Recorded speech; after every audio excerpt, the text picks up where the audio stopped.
all of you. Today 24 July 23rd, Finance Minister Nirmala Sitharaman garu introduced the budget in the parliament.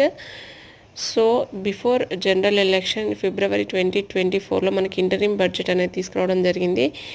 ఎందుకంటే after government form అయిన తర్వాత మళ్ళీ full pledged బడ్జెట్ని introduce చేయాలని మనకి పాలిటీలో కాన్స్టిట్యూషన్లో ఆర్టికల్ 112 ప్రకారం మనకి ఫైనాన్షియల్ ఇంక్లూజన్ అని మెన్షన్ చేయడం జరిగింది. సో ఇది బుక్లో చదవడం కంటే ఎవరైతే students economy, commerce, business administration, MBA, marketing, finance ఎవరైతే ఇంట్రెస్ట్ ఉందో వాళ్ళ ఎడ్యుకేషన్లో ఉన్నారో వాళ్ళు దీన్ని లైవ్గా చూస్తూ ఏమేమి సెక్టార్స్లో ఎంత అలొకేట్ చేస్తున్నారు అనేది నేర్చుకోవడానికి ట్రై చేయండి. టుడే ఫాలోఅప్ చేయడానికి ట్రై చేయండి. It is very useful for you.